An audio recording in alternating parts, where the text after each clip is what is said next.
சங்கம் வைத்து தமிழ் வளர்த்த பெருமை தமிழர்களுக்கே உண்டான தனிச்சிறப்பு.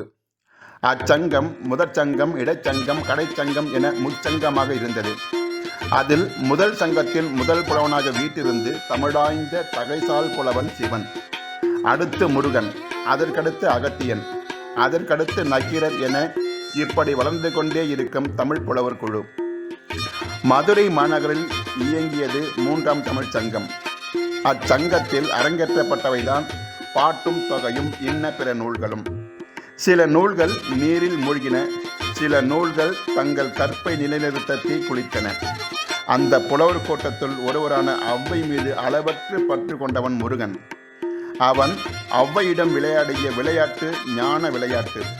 அந்த ஞானியிடம் அன்பு செலுத்தினால் நம்மிடமும் வந்து விளையாடுவான். அவனை வணங்கி அருள் பெறுவோம். அவன் வேலினையும் வணங்கி உய்தி பெறுவோம்.